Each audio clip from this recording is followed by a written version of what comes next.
하나님께서는 모든 예수님을 믿는 자들에게 축복을 약속하셨죠. 예수 믿는 모든 사람들은 저주는 다 예수님이, 그리고 예수님 안에서 모든 복을 우리에게 약속하셨어요. 그런데 두 종류가 있어요. 하나님께서 우리에게 주신 약속이 자신의 삶에 실현된 사람과 아직도 그 약속이 하늘에 약속으로 남아있는 두 종류의 사람이 있어요. 그 두 종류를 나누게 만드는 것이 바로 기도인 것입니다. 여러분, 야곱이 천사와 씨름할 때 그가 씨름하면서 뭐라고 했냐면 나를 축복하지 않으면 가게 하지 않겠습니다, 이렇게 얘기를 했어요. 근데 아시는 것처럼 야곱은 태중에서부터 축복을 받은 사람이에요. 그리고 그가 태어나서 비록 속이기는 했어도 아버지 이삭을 통해서 축복을 받았어요. 또 그가 도망가다가 베델에서 꿈에 하늘이 열리고 하나님께서 또다시 거기서 야곱을 축복하셨어요. 근데 야곱은 축복을 너무 많이 받은 사람이에요. 태어나기 전부터 하나님의 선택을 받고. 그런데 천사와 씨름하면서 또다시 나를 축복하지 않으면 가게 하지 않겠습니다 라고 한 그게 무엇일까? 저는 이렇게 생각해요. 하나님, 저에게 주신 축복이 지금 제 삶의 현재형이 되게 해주십시오. 그의 씨름의 제목이, 왜냐하면 자기 현실에 펼쳐진 것은 하나님이 그를 축복한 약속과 정반대잖아요. 이 작은 자가, 큰 자가 작은 자를 섬길 거라고 했는데 형 에서는 400명의 군사를 데리고 그를 죽이려고 오고 있어요. 그가 가나안 땅의 주인이 될 거라고 했는데 가나안 땅 들어가지 못하게 가로막고 있어요. 그러니까 하나님께서는 야곱에게 축복을 하셨는데 현실은 정반대인 거죠. 그러니까 그 야복 강가에서 나를 축복하지 않으면 가게 하지 않겠습니다 하면서 했던 씨름, 그것은 바로 하나님께서 내게 축복하신 그것이 현재형이 되게 해주십시오. 바로 그 씨름인 것이죠. 여러분, 우리가 기도에 씨름을 하는 이유는 하나님이 우리를 이미 축복하셨기 때문입니다. 그래서 우리가 하나님께 나아가서 기도로 씨름을 할 때 하나님이 우리의 삶에 약속한 것들이 우리의 현실이 되는 거죠. 주님께서 가르쳐 주신 기도도 뜻이 하늘에서 이루어진 것처럼 땅에서도 이루어지이다. 그러니까 하늘에 이루어진 하나님의 뜻이 이 땅에 이루어지게 하기 위해서 너희가 기도해라, 이렇게 말씀하고 있는 것이죠. 어떤 사람들은 종종 하나님이 주권적으로 다 이루어 가시는데 어차피 이 땅에 하나님의 뜻이 이루어지는 거 아닙니까? 우리가 굳이 기도할 필요가 있습니까? 여러분, 파스칼이 이런 얘기를 했어요. 하나님이 기도를 만드신 목적은 피조물인 우리에게 어떤 일을 유발하는 존재로서의 특권을 주시기 위함이다.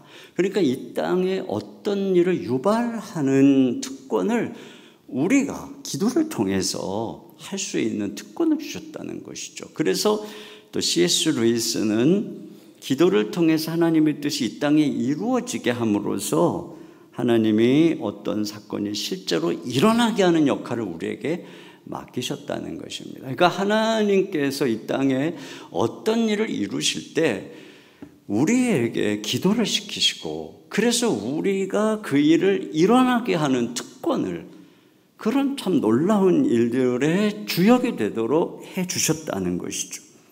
그래서 우리가 아는 것처럼 바벨론 포로로 끌려간 그들에게 예레미야가 했던 그 말씀 잘 알잖아요. 예레미야 29장 11절 말씀을 같이 한번 보실까요? 같이 읽습니다. 시작.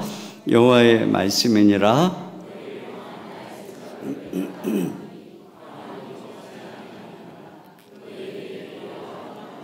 네, 그러니까 하나님께서 우리를 향하신 계획이 뭐냐? 평안이란 말이죠. 미래의 희망이. 그러니까 지금 현실은 전혀 달라요. 포로로 끌려가 있어요. 그러나 하나님께서 주시는 것은 재앙이 아니란 말이죠. 그러니까 어떻게 해라? 그 다음 절에 12절 다 같이 읽습니다. 시작. 너희가 내게 부르짖으며 내게 와서 기도하면 내가 너희들의 기도를 들을 것이요. 네, 그러니까 기도하라는 것이에요. 그러니까 우리가 기도할 때 하나님께서 우리를 향한 약속, 그건 다 좋은 거예요. 예수님 안에서 우리가 기도할 때, 그러면 기도하는 우리를 통해서 모든 것이 합력해서 선을 이루는 것이죠. 오늘 본문이 그걸 보여줍니다. 아사 왕이 나오는데, 아사가 왕이 되자마자 그가 우상 숭배로 굉장히 어려워진 나라의 왕이 된 그가 펼친 정책은 딱 한 가지예요. 백성들로 하여금 여호와를 찾게 하겠다. 백성들로 하여금 여호와를 찾게 하겠다. 그래서 여기 4절에도 보면 유다 사람을 명하여 조상들의 하나님 여호와를 찾게 하며 그의 율법과 명령을 행하게 하고, 자, 그 다음에 또 7절 상반절에 아사가 일찍이 유다 사람에게 이르되 우리가 우리 하나님 여호와를 찾았으므로, 네, 상반절만 보시면, 그러니까 찾았다. 여호와를 찾았다는 것이에요. 물론 여기 여호와를 찾는다는 것은 한편에서는 우상을 숭배하지 않고 하나님 율법 말씀에 순종하는 이 부분입니다. 근데 뒤에 보면은 이 아사가 말년에 발이 병이 들었을 때 하나님 여호와를 찾고 구하지 않고 의원을 구했다, 이렇게 얘기하고 있어요. 의원을 찾았다. 그러니까 지금 여기서 여호와를 찾았다라고 하는 것은 한편에서는 우상이 아닌 여호와를 찾고 그분의 말씀으로 돌아가는 것이지만, 또 다른 한편에서는 삶의 모든 부분에서 하나님을 의뢰하는 이 기도를 포함하고 있는 것을 우리가 알 수 있는 것이죠. 저는 이제 오늘 기도니까 기도의 측면에서 좀 생각을 해보고자 하는 것입니다. 근데 그들이 이렇게 여호와를 찾았더니 무슨 일이 일어났다고 오늘 본문에 얘기하냐면은 1절부터 7절 사이에 평안이라고 하는 말이 5번이나 쓰여져 있어요. 그러니까 10년 동안, 여기 이제 10년 동안 그 기간 동안에 평안을 주셨는데, 그래서 사방에 평안을 주시니까 그 기간 동안 군사를 양성하고 또 성을 짓고 58만 명의 군대를 양성했어요. 성도 짓고 망대도 짓고. 여러분, 누구나 다 왕이 되면 이 부국 강병을 꿈꾸는 거죠. 그래서 군사 양성해서 튼튼한 나라 만들고 막 성도 짓고, 근데 이걸 주변 나라에서 가만히 두질 않아요. 왜냐하면 저 나라가 강해지면 우리가 위험하니까. 그래서 계속 침략을 하고 어려움이 생기는 것이고, 지금도 마찬가지입니다. 여러분, 어느 부모치고 가정 평안하기를 원치 않는 부모가 어디 있으며, 어느 사업가 치고 자기 사업이 평안하게 번성하기를 바라지 않는 경우가 어디 있겠어요? 그러나 주변 상황이 이런 것들을 평안하게 내버려 두지 않는 것이 우리가 지금 살아가고 있는 세상입니다. 그런데 아사가 어떻게 그 어려운 시대에 58만 명이라는 군대를 양성하고 성과 망대를 짓고 이런 건강한 안정된 나라를 이룰 수 있었을까? 이게 오늘 본문에 얘기하는 거예요. 딱 한 가지. 그러니까 모든 백성들과 함께 여호와만 찾았다, 이렇게 얘기를 하고 있는 거죠. 저는 그 신학교를 다닐 때 이제 부모님이 반대하는 신학을 가기도 하고, 워낙에 몸이 약하기도 하고, 그래서 사역하고 아르바이트하고 공부하고 뭐 장학금도 타야 되고 이제 학비도 벌 길이 없으니까 이렇게 공부하다가 이제 폐결핵이 걸렸어요. 근데 폐결핵이 걸려서 약을 먹다가 합병증이 왔어요. 그래가지고 뭐 신경쇠약에 불면증이 오고 그랬어요. 그러니까 너무너무 이제 힘든 시간들을 보낼 때 제가 가장 부러워했던 친구들이 누구였냐면은 목사님 자녀들, 장로님 자녀들, 권사님 자녀들이었어요.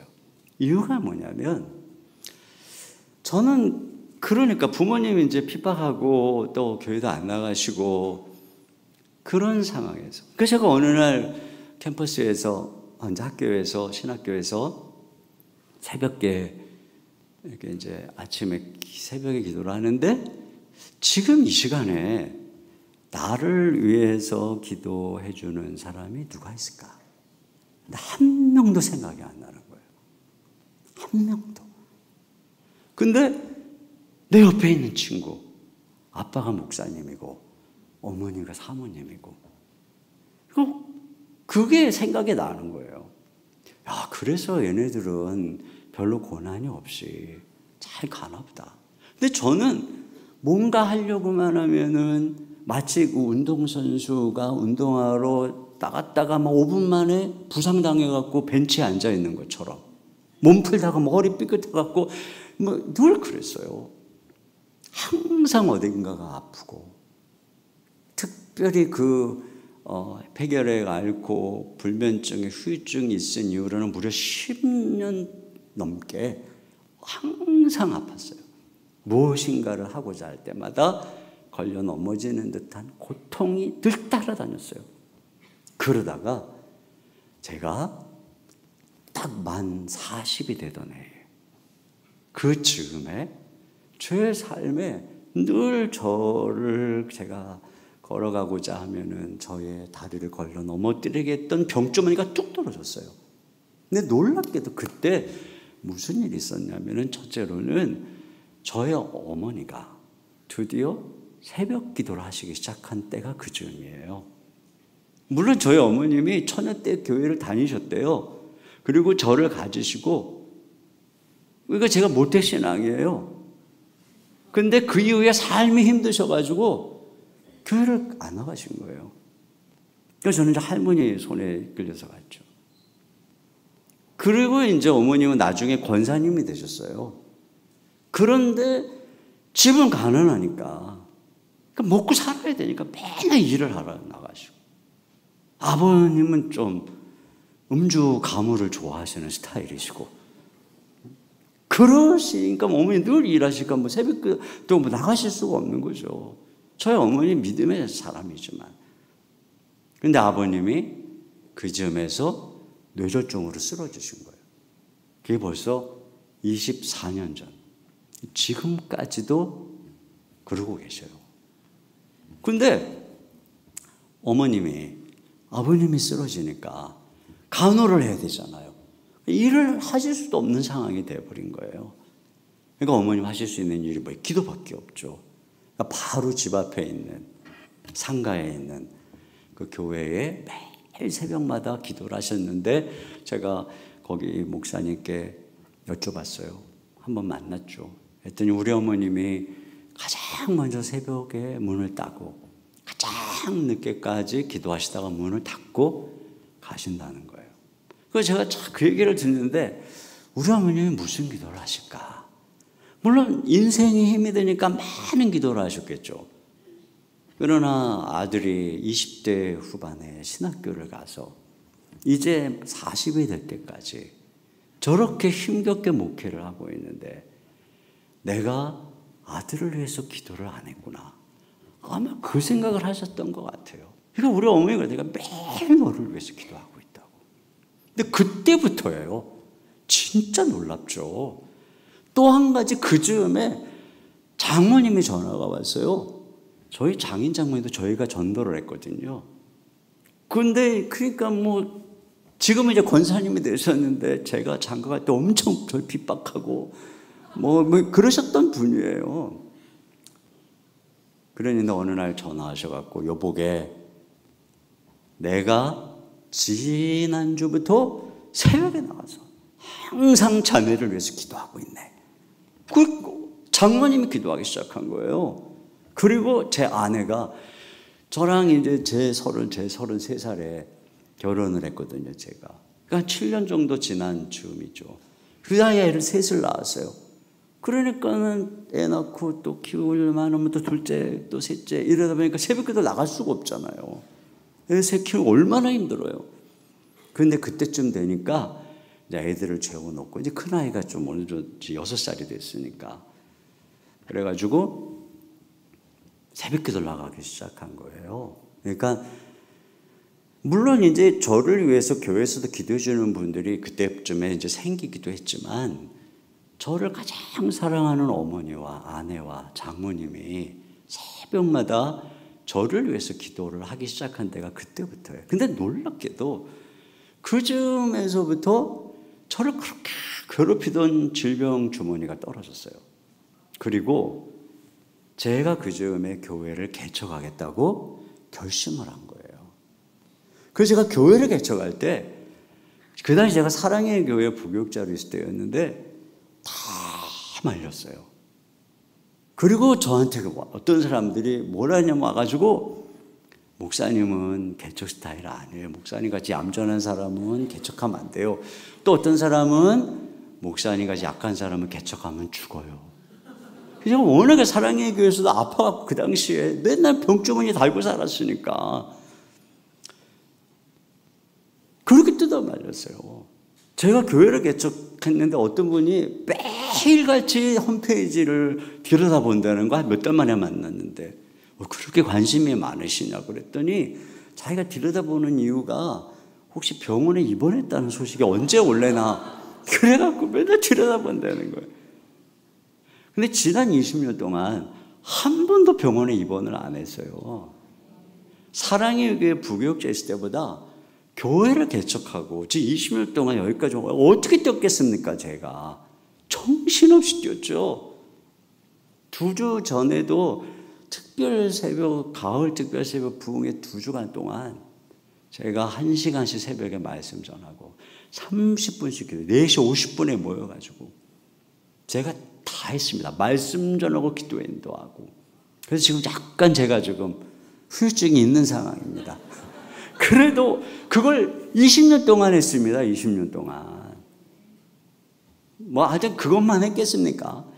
그런데 정말 감사한 건 뭐냐면은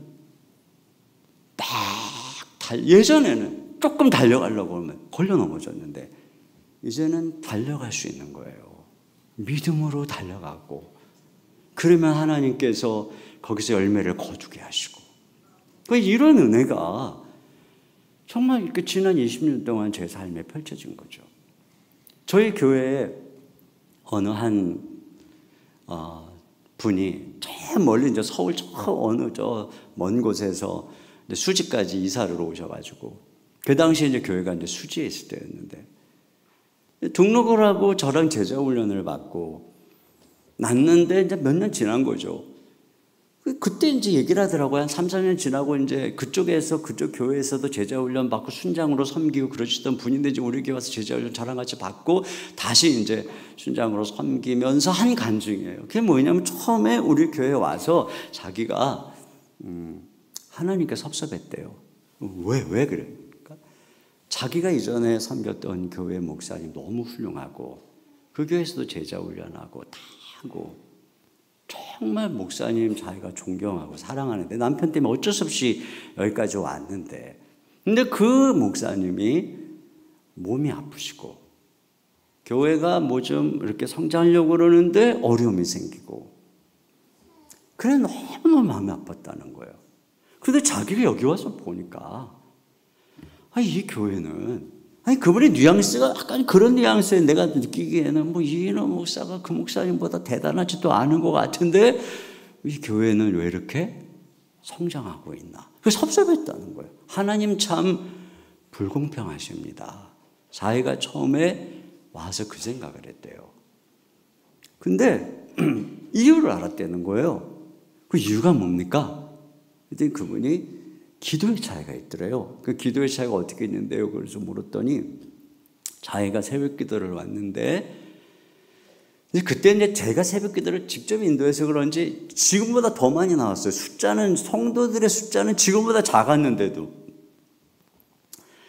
깜짝 놀랐대요. 일단 숫자는 둘째치고 아니 어떻게 남자들이 이렇게 많지? 그 자기가 보니까 웬만한 중직들 그리고 젊은 사람들이 다 출근하기 전에 와서 기도하고 그거 놀랬다는 거예요.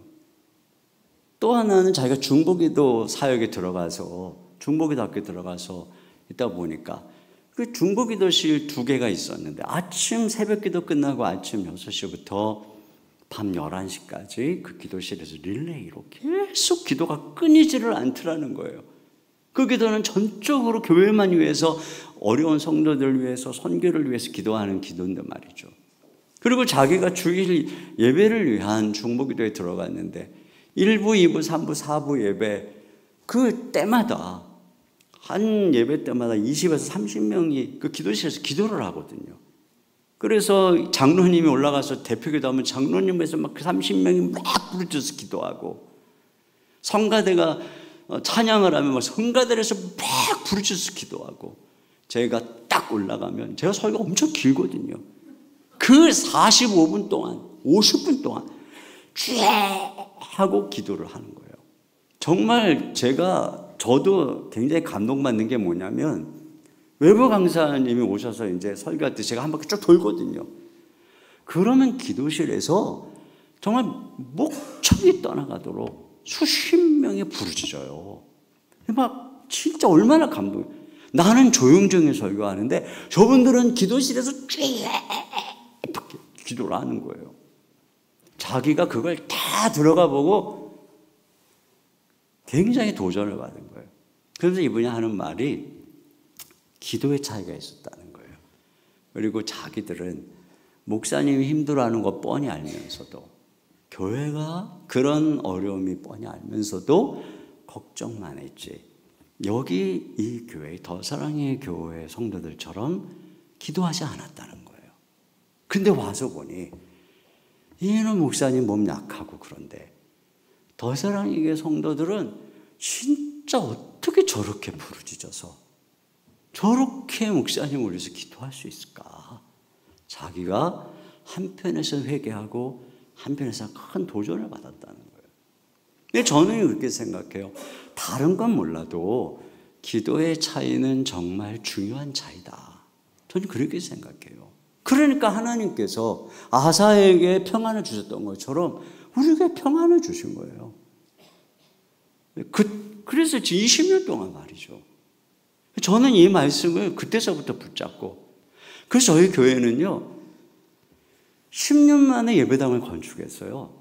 수지에 개척을 해서 광교 신도제 10년 만에. 그러니까 10년 동안 하나님에 팍 달렸더니 열심히 중보기도 하고 같이 기도하면서 그리고 이제 우리 20년째가 돼가면서 또 교육관을 건축한 거예요. 그러니까 예배당을 빌딩을 산 거죠. 그러니까 하나님께서 그러니까 저는 그런 마음이 있어요. 여기까지 온 게 하나님께 무릎 꿇고 기도해서 여기까지 온 거니 그래 더 열심히 기도하자.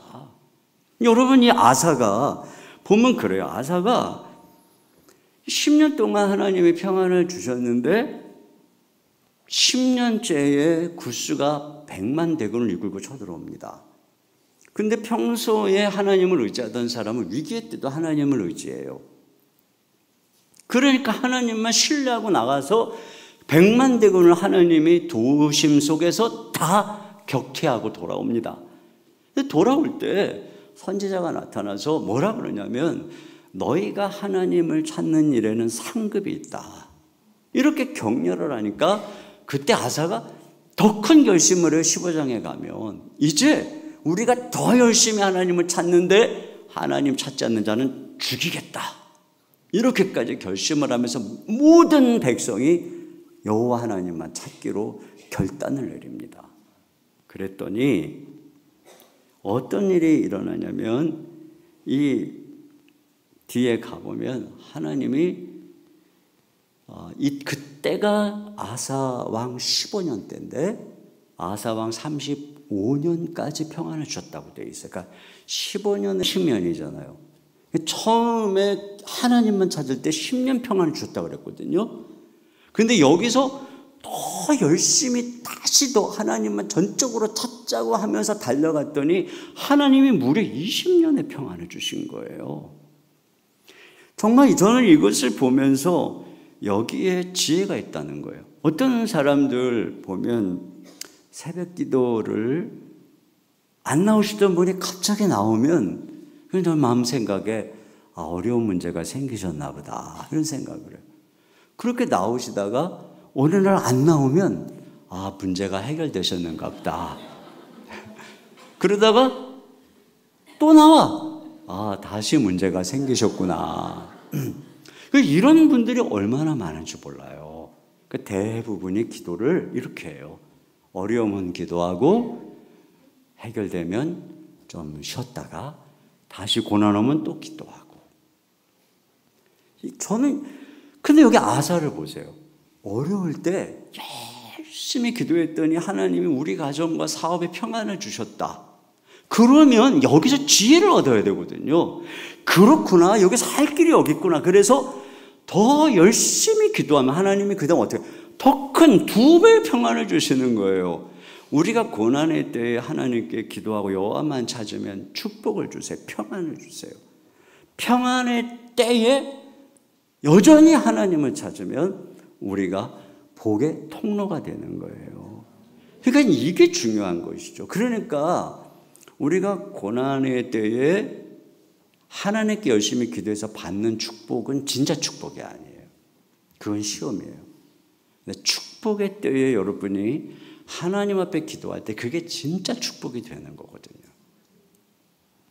그런 면에서 우리가 기억해야 되는 게 뭐냐면 성경이 기도에 대해서 붙이는 수식어는 물론 고난의 때 기도하라고 하죠. 그러나 대부분 성경이 기도에 대해서 붙이는 수식어는 항상 기도해라, 쉬지 말고 기도해라, 밤낮 부르짖어라. 다윗도 내가 평생 기도하리이다 이렇게 고백을 하고 있어요. 내 기도가 아침 제사와 같이 저녁 제사와 같이. 그러니까 이스라엘 백성들이 성전에서 하나님께 올려드렸던 이 분향 제사는 매일 드리는 것이었어요. 그러니까 자기의 기도가 매일 하나님께 올려드리는 아침 제사 같이 되게 해주세요. 저녁 제사와 같이 되게 해주세요. 그러니까 구약의 말이죠. 다윗은 그렇게 매일같이 하나님께 기도하기를 소원하고 열망했다는 것입니다. 여러분, 우리의 신자의 존재는 우리가 신자가 성전이잖아요. 하나님이 거하시는. 그래서 성령님이 우리 안에 계셔서 우리의 기도를 도와주시는 분이 성령님이세요. 그러니까 신자는 항상 성령님의 도움 안에서 무시로 성령 안에서 깨어서 주님께 항상 기도의 향연이 올라가는 존재예요. 이것이 신자가 세상을 이기는 비결이거든요. 그래서 언제나 성령 안에서 무슨 일을 만나든 정기적으로 시간을 내서도 기도하지만 무슨 일을 만나든 성령 안에서 항상 기도를 하기 때문에 우리의 삶에는 모든 것이 합력하여 선을 이루고 하나님의 뜻이 이루어지고 모든 어려움을 이겨나가는 하늘의 도움을 경험하니까. 그러니까 신자와 불신자의 차이는 여기에 있는 거예요. 우리가 교회를 다닌다, 성경을 읽는다, 여기에서 진짜 차이가 나타나지 않아요. 언제부터냐면 여러분이 실제적으로 기도하기 시작하는 순간부터. 여러분, 교회 안에 있는 신자도 보세요. 정말 기도를 배운 사람이 신자답고 뭔가 그 안에 열매가 나타나고 아직 기도문이 안 열리고 하나님과의 살아있는 교제가 되어 있지 않은 사람들은 아직도 절 어정쩡한 것들을 보게 되지 않나요? 기도가 그만큼 중요한 것이에요. 그래서 성령님께서 우리 가운데 오셔서 우리를 도와주시는 것도 기도를 도와주시는 거예요. 여러분, 우리가 거듭나서 하나님이 우리에게 바꿔준 게 뭐가 있어요? 현실적으로는 상황 속에서 말이죠. 내적으로 우리가 하나님의 자녀가 되고 거듭나고 상속자가 되고 하늘의 모든 신령한 복을 받았어요. 그러나 외적으로 뭐가 달라졌어요? 하나도 달라진 게 없어요. 뭐 환경 달라졌어요? 갑자기 뭐 건강해졌어요? 사업이 잘 됐어요? 아무것도 달라진 거 없고 고난 그대로예요. 근데 한 가지만 달라진 거예요. 뭐가 달라진 줄 아세요? 여러분이 기도할 수 있게 된 거예요. 하늘에 계신 아버지가 여러분들의 아버지가 되시고 여러분의 기도를 들으시고 여러분이 이 땅을 살아갈 때 하나님이 돕기 시작하고 여러분에게 응답하기 시작하는, 이게 달라진 거예요. 이 한 가지를 다르게 하셨고 우리는 이 똑같은 세상이지만 이 기도를 이기는 거예요. 다윗이 그랬잖아요.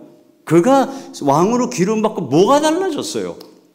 아무것도 안 달라졌어요. 성령님이 그 안에 거하는 거 하나 빼고는. 그러나 성령이 거하는 그의 삶에 모든 걸 기도하니까 기도할 때 모든 어려움을 이겼던 거죠. 이게 달라지는 거예요. 이게 특권이고 말이죠. 그런 면에서 제가 여러분에게 어떻게 하면 우리가 꾸준히 기도할 수 있을까, 아주 핵심적이고 구체적인 제가 가이드를 드리도록 하겠습니다. 이건 사실 제가 특별히 코로나 팬데믹으로 교회를 전혀 나오지 없는 이런 상황 속에서 제가 우리 성도들을 훈련시켰던 것이고, 제가 매일 새벽기도도 나갈 수 없는 그런 상황에서 사실 새벽기도도 못 나가고 하는 이런 상황이 목회자에게는 쉼이었어요. 저희가 얼마나 좋았는지 몰라요. 잠을 많이 자서 좋은 게 아니에요. 저 항상 새벽에 일찍 일어나죠. 근데 새벽에 일어나서 그 소중한 시간에, 사실 저는 담임 목사에서 목사에서 제일 안 좋은 게 뭔 줄 아세요? 새벽에 일어나갖고 설교를 해야 된다는 거예요. 아니, 이 시간에 주님과 깊은 교제를 해야 되는데, 근데 여러분 얼굴 쳐다보면서 설교를 해야 된다니 말이죠. 아, 이게 목사의 숙명이구나. 그런데 팬데믹이 오자 얼마나 좋은지 새벽에 일어나서 주님 얼굴만 쳐다볼 수 있으니 세상에 그것처럼 좋은 게 없더라고요. 그때 제가 배운 거예요. 그때 제가 몸소 주님 앞에서 늘 하던 것이지만 더 깊이. 첫째는 뭐냐면 기도 제목을 작성하라는 거예요. 꾸준히 기도하게 해서 첫째 기도될 것은 기도 제목을 기도 수첩에다가. 저는 굉장히 걱정이 많은 사람이거든요. 근데 제가 마음속에 염려 걱정을 해결하는 방법은 제 마음속에 있는 염려거리를 항상 기도 수첩으로 옮겨 적는 거예요. 그게 뭐든 자녀에 대한 것이든 교회에 대한 것이든 무엇이든, 관계적인 것이든 건강의 문제든 무엇이든, 경제적인 문제든 어떤 것이든, 부모님에 대한 것이든 모든 기도의 제목을 수첩에다가. 물론 기도 수첩이 예전처럼 종이 수첩은 아니에요. 이제는 저는 이제 어디다 쓰냐면은 원노트 아세요? 원노트. 앱. 여기에 들어가서 여기에. 핸드폰에도, 컴퓨터에도 연동이 되게. 뭐 삼성 노트 뭐 이런 거 있잖아요. 에버노트. 아니면 그냥 노트에다가 쓰셔도 되고요. 거기다가 항상 씁니다. 업그레이드하고. 물론 이제 기도 수첩 뭐 앱 같은 거 뭐 활용하면 더 좋겠죠. 옮겨 적습니다. 근데 정말 제가 그 기도 수첩을 작성하고 기도하다 보면 느끼는 게 뭐냐면 하나님께서는 내 기도를 다 들으시는구나. 그거예요. 그 어느 순간에는 내가 뭐까지 느끼는 줄 아세요? 내가 그렇게 대단한 사람인가? 그리고 은근 무슨 생각이 드는지 아세요? 나 이런 사람이야. 진짜 그런 생각이 들어요. 왜냐하면 여기다가 막 교회 막 산적한 문제, 또 막 그냥 막 교육관 빌딩 막 수백억 하고 막 빚지고 막 금리는 올라가고 막 골치는 아프고 말이죠. 하여튼 뭐 그것부터 시작해서 뭐 너무너무 문제가 많아요. 근데 제가 딱 기도 제목을 적죠. 근데 하나님이 어떻게 그걸 다 이기게 하시든지 응답을 해 주시는지. 그래서 제가 마음속에서 딱 들어요. 야, 하나님은 내 기도를 다 들으시는구나. 마치 예수님이 그랬잖아요. 아버지께서 내 음성을, 내 간구를 들으신다고. 그럼 내가 완전히 예수님 동생 된 거야. 근데 이게 제 얘기 아니라 여러분 얘기예요. 여러분 이렇게 하면 되는 거예요. 두 번째는 뭐냐면 그 기도 수첩의 기도 제목을 적고 저는 어떻게 하냐면 반드시 목소리를 내어서 기도합니다. 목소리를 내어서. 제가 물론 이제 어떤 때는 그냥 목소리를 낼 수 없는 상황에서 중얼중얼 할 때도 있고 또 뭐 속으로 할 때도 있고 그러죠. 그러나 저는 기본적으로 시간을 정해놓고 기도 수첩을 반드시 목소리를 내서 시편 77편 1절 말씀 한번 같이 한번 읽어보겠습니다. 다 같이요. 시작.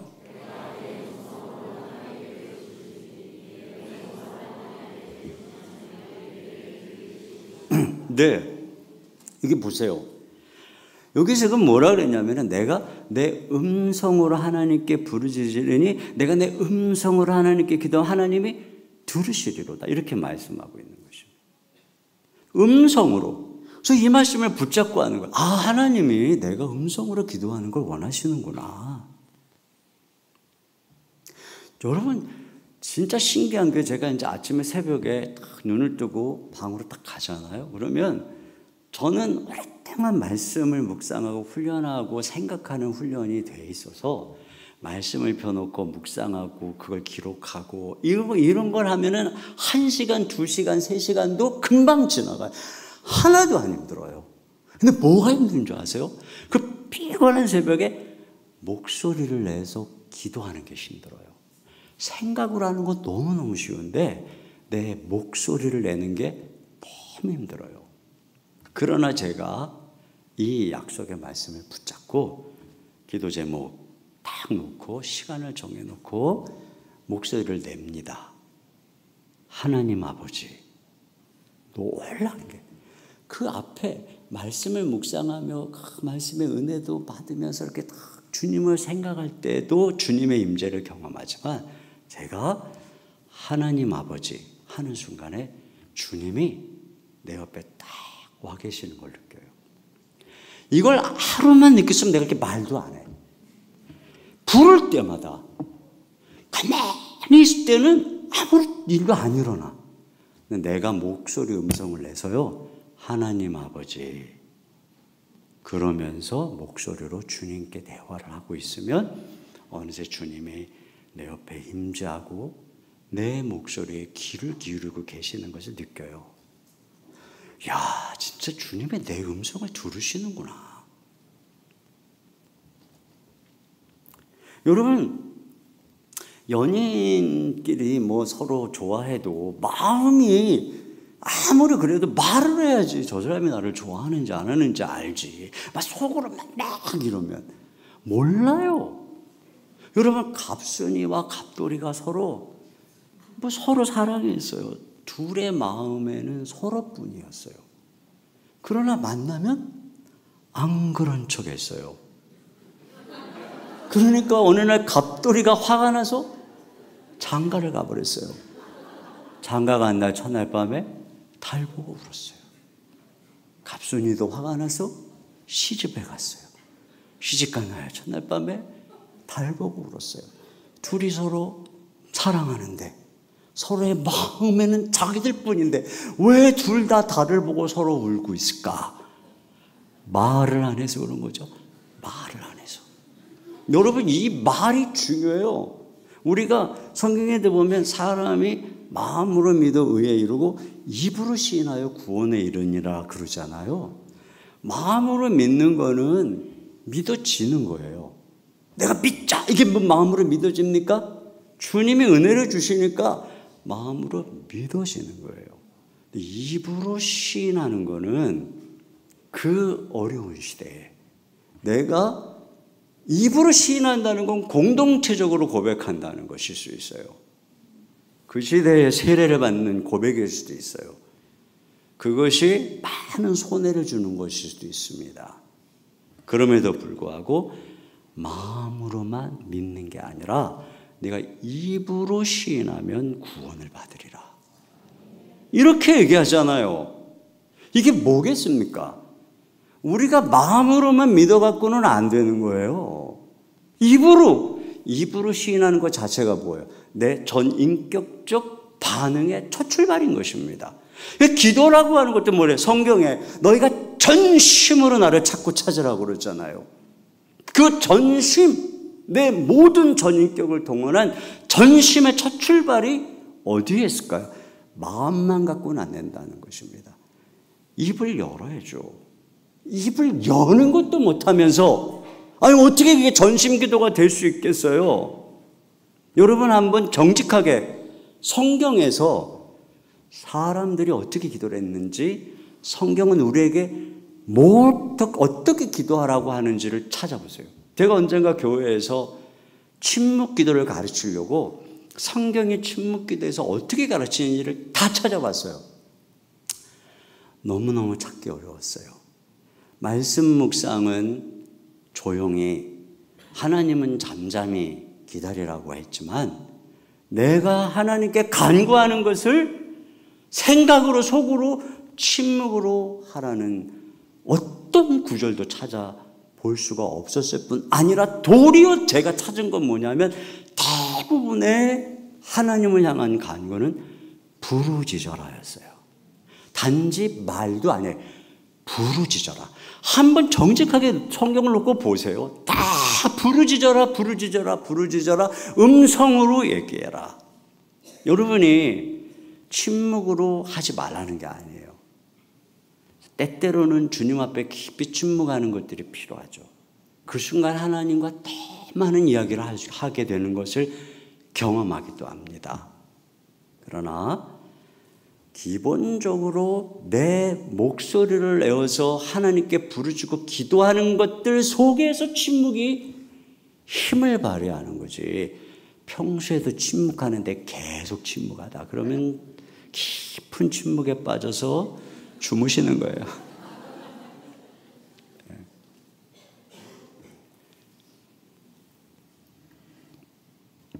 여러분 이 목소리로 정말 제가 생각을 해봤어요. 이런 분들을 그러다가 내가 주님을 만날 때도 말이죠. 생각해 보니까 제가 20살 때 주님을 만났거든요. 20살 1월 1일 날 주님을 만났어요. 그때가 1981년 1월이었어요. 그때 제가 주님을 만났어요. 근데요, 1981년 1월 1일에 제가 어디를 갔냐면 그 당시에 아주 유명한 깡패 목사님이 부흥사를 하던 하늘산 기도원이라고 있어요. 제가 거길 갔어요. 거기 갔는데 눈이 엄청 오는. 근데 제가 거기 갈 믿음의 사람이 아니었는데 청년부 형제 자매들이 거기 간다는 거예요. 근데 그 중에 한 자매가 어여쁜 자매가 있었어요. 그래서 가자는 거예요, 절더러. 그래서 제가 뭐 할 일도 없고 가자. 갔죠. 갔는데 그 당시에 어마어마하게 막 거기 인산인해를 이룰 때였어요. 그러니까 막 쳤어요, 막 그 사람들이. 근데 앞에 깡패 목사님이 나와가지고 그분은 이 다리가 잘려가지고 이걸 고무다리를 하고 다니면서 막 그러다가 막 피가 나면 막 닦으면서 그러면서 설교를 하니까 막 다 우는 거예요. 그리고 막 뭐 능력도 대단하셨죠. 뭐 욕도 잘하시고 완전들아 그러면 아멘 막 이러. 그러면 저는 이게 도대체 무슨 분위기인가. 뭐 이제 굉장히 이제 당황했죠. 그렇게 막 설교를 하시고 나더니 목사님이 다 같이 주여 삼창하시고 기도하겠습니다. 그래서 주여 거기 뭐 하여튼 수천 명의 사람들이 그 강당에서 하는데 뭐 삼창이 아니라 그냥 주여 그리고 30분 이상 막 기도하는 거예요. 근데 제가 그걸 보고 깜짝 놀랐어요. 제가 뭘 했겠어요? 구경을 한 거예요, 구경을. 우와, 이거 거의 광신도 아니야? 그리고서 그 다음에 이제 쉬는 시간이 됐는데 마음속에 와, 내가 여기까지 왔는데 같이 간 형제 자매들이 막 엄청 열심히 기도를 하는 거예요. 나랑 똑같이 생겼는데 나는 지금 기도도 못하고 구경이나 하고 있고, 이거 나 어떻게 해야 되나? 근데 무슨 생각이 들었냐면, 야, 여기서는 주여 삼창하라고 하는데 해도 너무 다들 소리를 질러대니까 내가 소리 질러도 아무도 못 듣겠더라고요. 거의 뭐 여러분 저기 축구공원에 대한민국 할 때 말이에요. 소리 질러도 모르잖아요.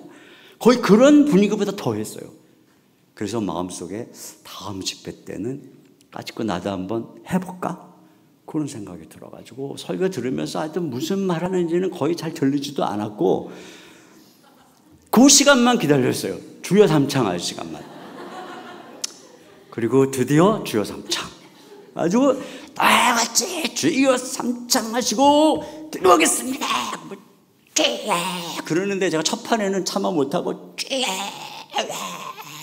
까짓거 나도 해보자. 그리고 나도 드디어 목소리로 하고 부른 거예요, 제가. 그런데 어떤 일이 벌어진지 아세요? 갑자기 마음에 뜨거운 감동이 밀려오면서 하늘에 하늘문이 열리고 하나님이 그래 아들아 네가 왔구나. 내가 너의 아버지야. 하늘에서 응답을 하는 거예요. 근데 제가요 진짜 얼마나 은혜를 받았는지 그때서부터 기도가 터지고 눈물이 나기 시작하는데 그 순간부터 내려올 때까지 눈물이 그치질 않는 거예요. 근데 이 마루 바닥에 예전에 하늘산 기도 가면 구멍이 이렇게 있었어요. 처음에 가가지고 물어봤죠. 이거 구멍이 뭐예요? 너무 회개를 하면 눈물이 많이 나서 쓸어 담는 구멍이래요. 눈물이 나. 속으로 뻥치고 있네. 근데 그랬거든요. 근데 눈물이 얼마나 나는지 여기 흥건해. 어떻게 해결할 방법이 없어. 내가 그 쓸어 담은 거야. 눈물을 쓸어 담으면서 하나님의 은혜에 감사해서 울면서 막 이랬어요. 와.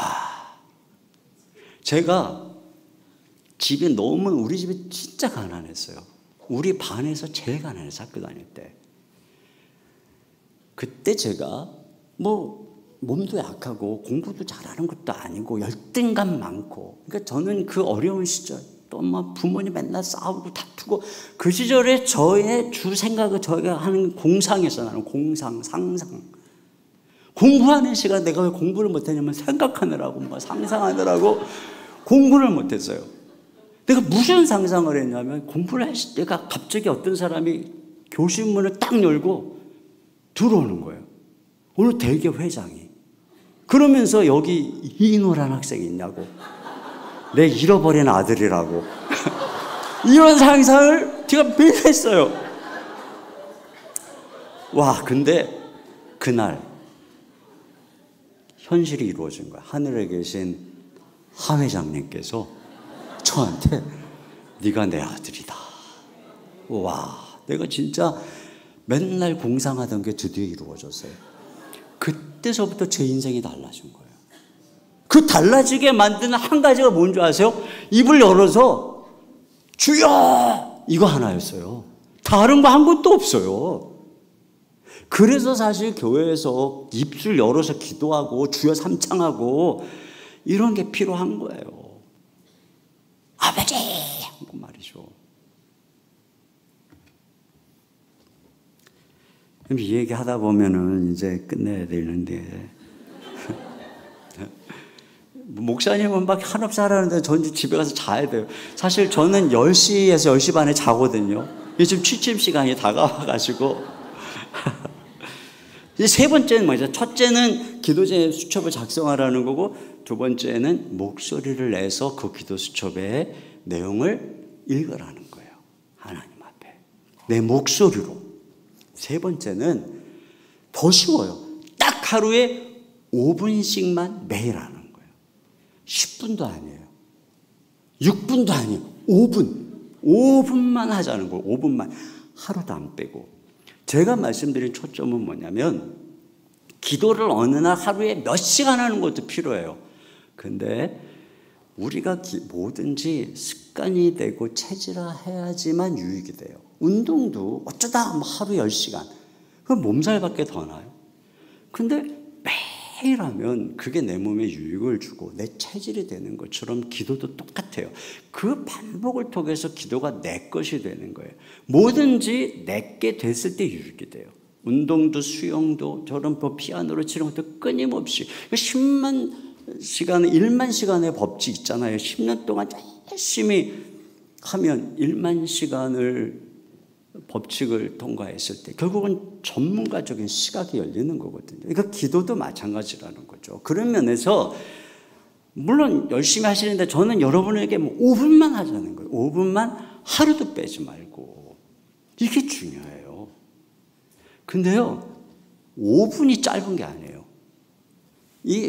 그냥 5분은 뭐 어떨지 모르겠지만 기도 수첩에다가 기도 제목을 적어놓고 내가 내 목소리로 기도를 하는 데 있어서의 5분은 웬만큼 여러분이 급한 걸 기도할 수 있어요.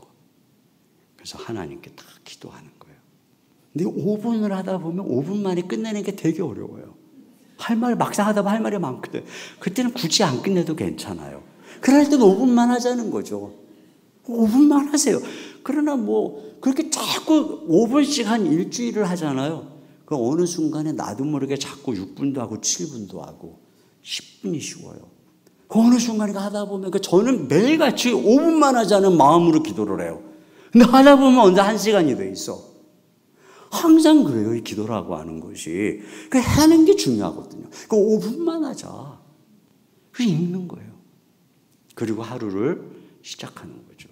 예전에 지금은 목사님이 되셨는데 예전에 그분 집사님이었어요. 하루 7시간씩 기도하시는 박종훈 집사님이라는 분이 있었어요. 근데 그분을 한번 모셔서 이제 말씀을 듣다가 그분이 그러더라고요. 자기가 처음에는 그분이 어떻게 하루에 그 당시 은행을 다녔는데 퇴근을 하면은 밥을 먹고 8시에 취침을 해서 11시에 일어난대요. 그 11시부터 아침 6시까지 7시간을 매일 기도하는 분이었어요. 그분 얘기가 뭐냐면 자기가 처음에는 30분씩 하루도 안 빼고 기도를 하다 보니까 어느새 그게 1시간이 쉬워지고 또 계속 하다 보니 그게 3시간, 지금 7시간을 하고 있다. 물론 그분은 특별한 하나님이 그런 은사를 주셨어요. 근데 여러분 그분이 7시간을 그렇게까지 도달할 수 있다면 우리가 5분씩 매일 습관적으로 기도하다 보면 어느 순간에 내가 기도를 30분 하는 게 쉬워요. 여러분이 매일같이 30분만 기도 제목을 적어놓고 또 여러분의 입술을 열어서 기도하잖아요.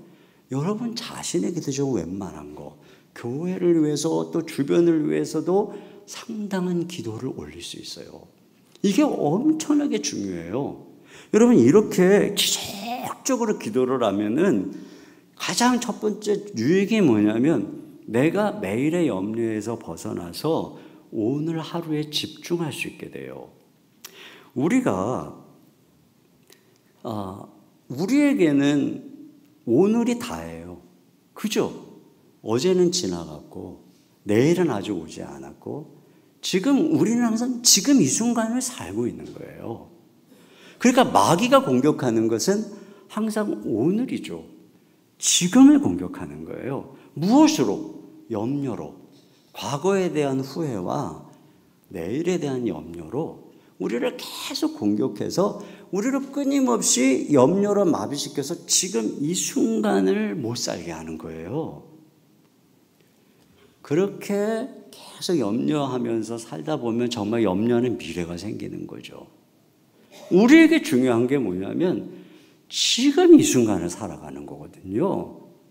그런데 아침에 저 같은 경우는 막 이제 엄청난 빌딩 사놓고 빚은 엄청 적고 코로나로 막 아직 상황은 해결 안 돼갖고 막 그런 데다가 또 막 이 성도들 중에는 또 왜 목사님 그러셨습니까? 그리고 뭐 시험 드는 분들도 있고 금리는 맨날 올라가고 아이고 주여 아침에 일어나면 뒷골이 땡기고 내가 왜 이 짓을 했을까? 이 평안한 교회에 내가 왜 그랬을까? 막 별 후회도 맨날 하고 근데 제가 한 일은 기도 제목 아침에 딱 일어나면 뒷골이 땡기죠.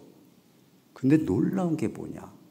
하나님 아버지 하고 기도하다 보면 주님이 내 곁에 와 계시는 거예요. 그리고 상황은 하나도 안 변했는데 평강이 임하는 거예요. 그리고 내가 하루를 그 기도 제목을 다 적어놓고 하루를 살아가다 보면 또다시 걱정이 스물스물 오죠. 그러면 저는 뭘 기억하냐면 이 문제 내가 오늘 아침에 하나님께 기도해서 너희 모든 염려를 주께 맡기라. 이는 그가 너희를 돌보심이라. 주님이 내가 맡겼으니까 돌보실 거야. 그리고 믿고 나는 오늘 하루를 사는 거예요. 내가 오늘 할 바를 하는 거예요. 그렇게 걸어가는 거예요. 여러분, 하나님은 우리가 오늘 살아갈 힘은 반드시 주세요. 일용할 양식을 매일 주셨잖아요. 광야에서 40년 동안. 이와 같이 하나님이 우리가 오늘 모든 염려를 이길 힘은 반드시 주세요. 내일 건 안 주세요. 내일 염려까지 이길 힘은 안 주세요. 그건 내일 기도하면 돼요. 하나님은 우리가 오늘 염려를 이길 영혼의 힘과 양식은 반드시 주세요. 그러니까 우리는 오늘만 살면 되는 거예요. 내일 거 걱정할 필요도 없고 한 달 후도 걱정할 필요도 없고 눈 딱 뜨면 오늘 그거 주님께 맡기고 오늘을 살아야 돼요. 걸어가야 돼요. 오늘 주의 뜻을 행해야 되는 거예요. 내일도 또 일어나서 또 주의 뜻을 행하면 되는 거예요. 걱정 다 붙들어 매고 하나님 합니까? 선을 이룰 거다 믿고 말이죠. 오늘을 사는 거죠. 이 힘이 어디서 올까요? 기도에서 오는 거예요. 매일 기도할 때. 그렇게 오늘을 사세요. 반드시 멋진 미래가 다가오는 것입니다. 이게 하나님 방법이에요. 근데 마귀는 오늘을 공격하는 거예요. 지금 이 순간도 이 시간이 얼마나 중요해요. 근데 지금 이 시간에도 자꾸 마귀가 공격하니까 내일 걱정하고 이거 어떻게 나 뭐 이러고 왜 이렇게 설교가 긴가 빨리 집에 가서 자고 내가 가야 되는데 막 이게 지금 이 순간 여기 와서도 마귀의 공격에 넘어가면 얼마나 허망하겠어요. 두 번째로 이렇게 계속 하나님께 기도하잖아요. 그러면 하나님의 뜻을 받아들일 수 있게 됩니다. 여러분, 우리가 하나님께 기도한다고 하나님이 다 모든 것을 내가 원하는 대로만 주시는 것은 아니에요. 그런데 우리가 기도를 매일같이 한다는 건 뭐냐면 기도 자체를 어떤 주술적으로 믿는다는 것이 아니라 기도를 들으시는 하나님의 선하심을 신뢰하는 거거든요. 그렇기 때문에 그러나 우리는 주의 뜻을 모르니까 지금 내 수준에서 아랠 뿐인 것이에요. 근데 내가 아랬기 때문에 그 문제를 알았기 때문에 그게 나에게 내가 생각한 것과 다른 방식으로 응답이 된다고 할지라도 나는 받아들일 수 있어요. 왜? 내가 하나님께 아랬는데 하나님이 이런 방식으로 응답을 해 주시니까 좋으신 하나님이 이렇게 주셨구나. 그러니까 받아들이게 돼요. 저는 우리 아이가 셋인데 첫째는 첫 해 대학을 잘 갔는데 둘째는 재수를 했어요. 셋째가 첫째 재수를 하게 되고 재수할 때 저와 아내의 기도 제목은 뭐였냐면 하나님 3주만 안 하게 해주세요. 여러분 입시생 부모로 지금 첫 딸, 두 번째 아들 재수, 얘 재수 5년째 하는 게 얼마나 힘든지 알죠? 6년째 하라 그래 보세요. 얼마나 힘들어요. 주님 매일 기도했어요.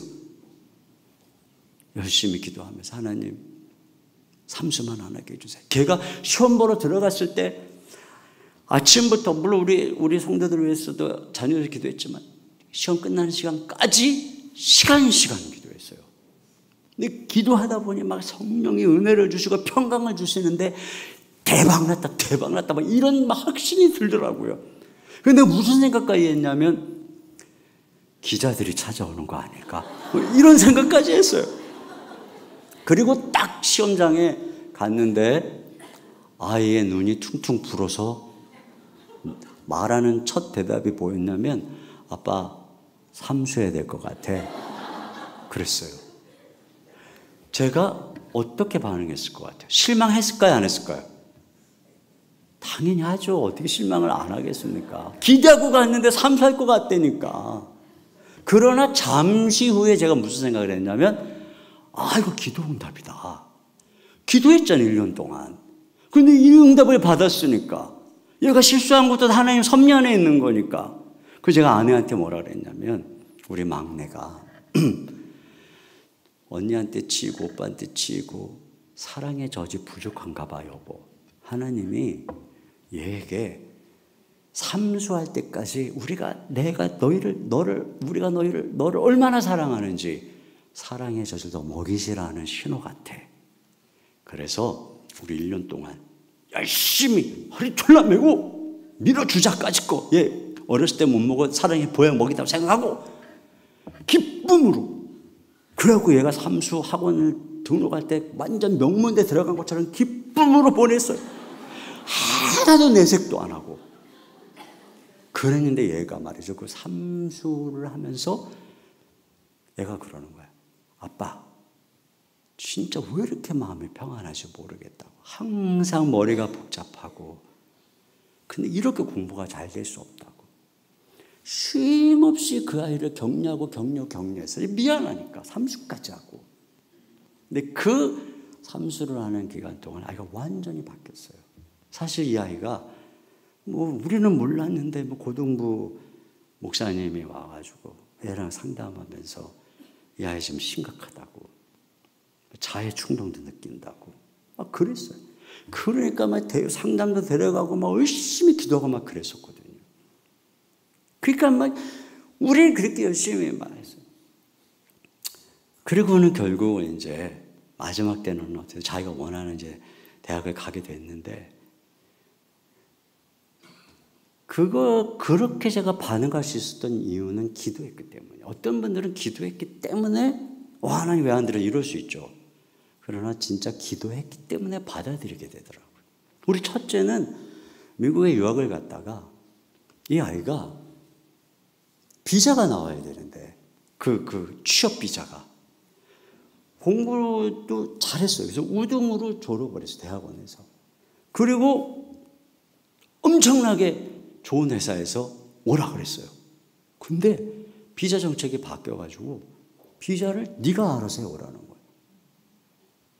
그래서 방법이 있어요. 회사에서 어떻게 해줘야 되는데 안 해주니까 새 회사에서 요청을 받았는데 비자가 안 나서. 그래서 기도했죠. 1년 동안 계속 기도했어요. 매일 기도했어요. 하나님, 정말 얘 뒷바라지 하느라고 얼마나 우리 힘들었는지 아시죠?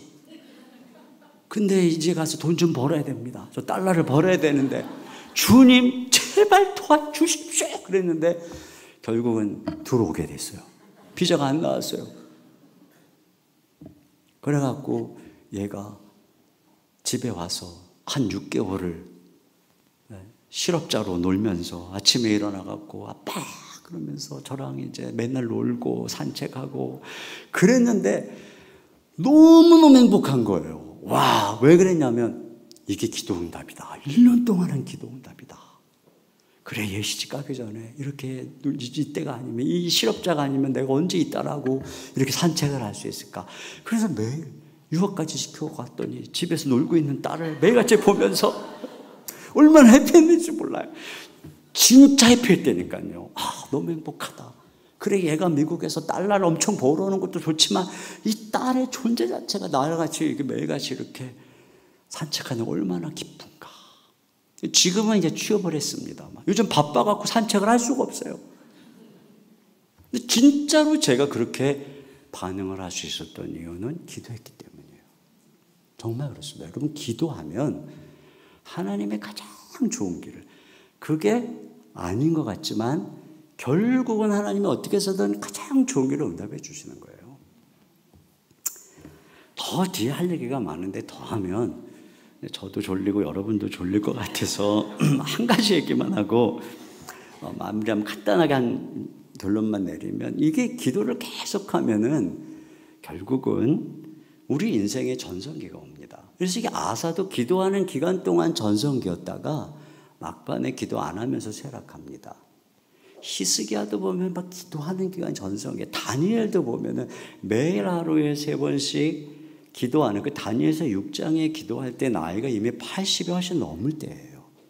그렇기 때문에 다니엘의 인생을 보면은 그 인생 동안에 왕이 느부갓네살에서, 벨사살에서, 다리오에서, 고레스, 이렇게 왕이 쫙 바뀌어요. 왕조가 바뀌어요. 그랬는데도 다니엘의 인생에 해가 안 져요. 다니엘이 항상 하나님께 하루 3번 사자굴에 들어가기까지 기도하니까. 여러분, 우리 인생이, 여러분 잘 생각해 보세요. 여러분 지난 인생도 돌아보면 기도할 때가 전성기였을 거예요. 어느 날 나도 모르게 기도의 손이 내려온 순간부터 내 인생에 아말렉이 쳐들어오고 고난이 오는 거예요. 이게 기도하는 거죠. 또 하나는 열심히 기도할 때 한계를 돌파하는 거예요. 어떤 사람들 보면은 기도가, 그러니까 인생의 어떤 딱 그 한계에서 늘 물러나는 사람이 있어요. 항상 보면 거기까지는 잘 가. 근데 거기서 딱 넘어지는, 그걸 못 돌파하는 거예요. 근데 그 한계를 뛰어넘는 방법이 뭐냐면 여러분의 기도예요. 기도.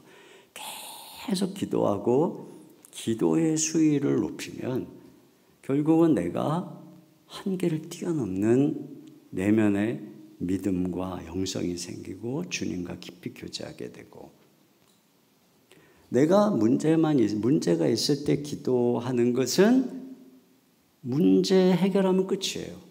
근데 평상시에서 기도를 하면 내 안에 그 기도의 영성이 쌓이는 거죠.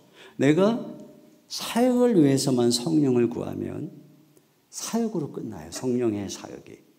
근데 내가 평소에 늘 성령을 구하면 성령님은 내 깊은 내면 속에 내 삶의 주인이 되시고 그분의 깊은 감동으로 내 삶이 달라지는 거죠.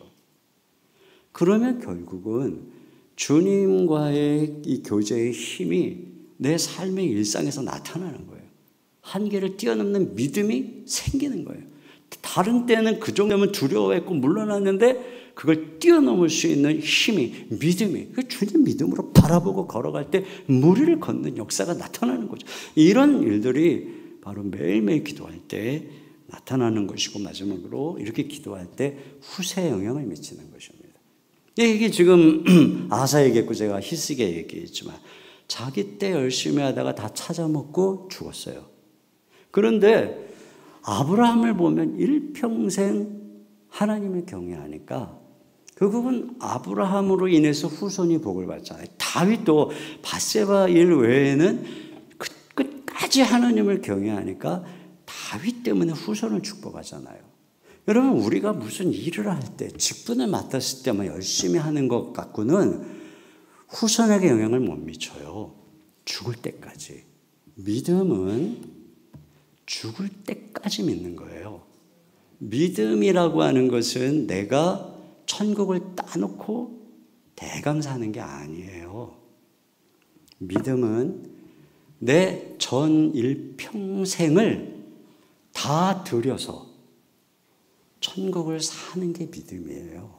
그래서 성경이 말하는 믿음은 한순간의 믿음이 아니에요. 성경이 말하는 믿음은 믿음에서 믿음으로 처음부터 끝까지 일평생, 아브라함이 오래 참아 약속을 받았느니라. 그 약속은 바로 그가 죽어서도 내가 너의 후손으로 복 주고 복 주며 번성케 하고 번성케 하리라고 하는 약속이에요. 그걸 아브라함이 오래 참아. 그 오래 참은 순간이 언제냐? 모리아산에서 이삭을 드릴 때예요. 그게 뭐예요? 나이가 120세가 돼도 끝까지 아브라함이 젊을 때 내가 너의 후손으로 하늘의 별처럼 많게 하리라. 이 약속을 그때까지도 잊어버리지 않고 자기 독자를 내주기까지 그 약속을 붙잡고 하나님을 신뢰하니까 그 아브라함의 오래 참는 일생의 믿음을 보시고 하나님이 내가 반드시 너의 후손으로 번성하게 하고 번성하게 하리라. 복주고 복주리라. 결국은 아브라함의 인생에 약속한 모든 게 다 이루어진 걸 우리가 보잖아요. 그러니까 믿음이라고 하는 것은 이와 같은 것이에요. 그 믿음의 표현은 무엇입니까? 기도예요. 끝까지 누가 뭐래도 하나님 앞에 기도하는 거죠.